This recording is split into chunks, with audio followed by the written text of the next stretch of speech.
La croix de Jésus-Christ a une portée qui dépasse de beaucoup tout ce que nous en avons découvert jusqu'ici et tout ce que nous pourrons jamais nous représenter.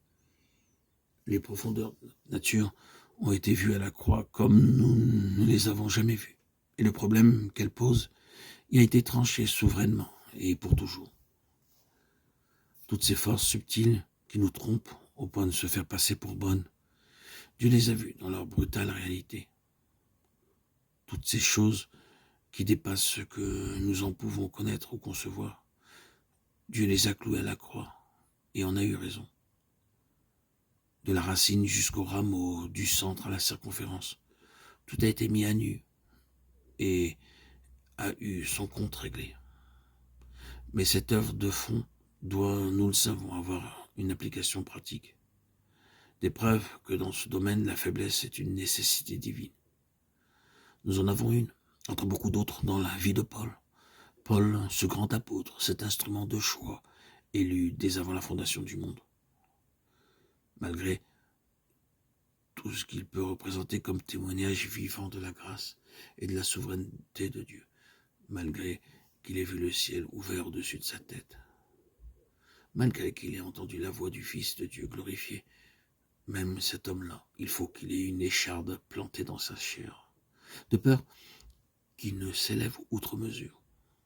N'est-il pas là un sûr indice de la pensée de Dieu et de la façon dont il se représente les ravages que peut causer le besoin inné d'être fort, puissant, certainement, car cette aspiration qui se cache toujours quelque part dans les replis secrets de l'ancienne création finirait par se montrer en dépit de la consécration, en dépit de la volonté de mourir, s'il le faut, et de mourir encore, et de mourir toujours pour la cause du Seigneur.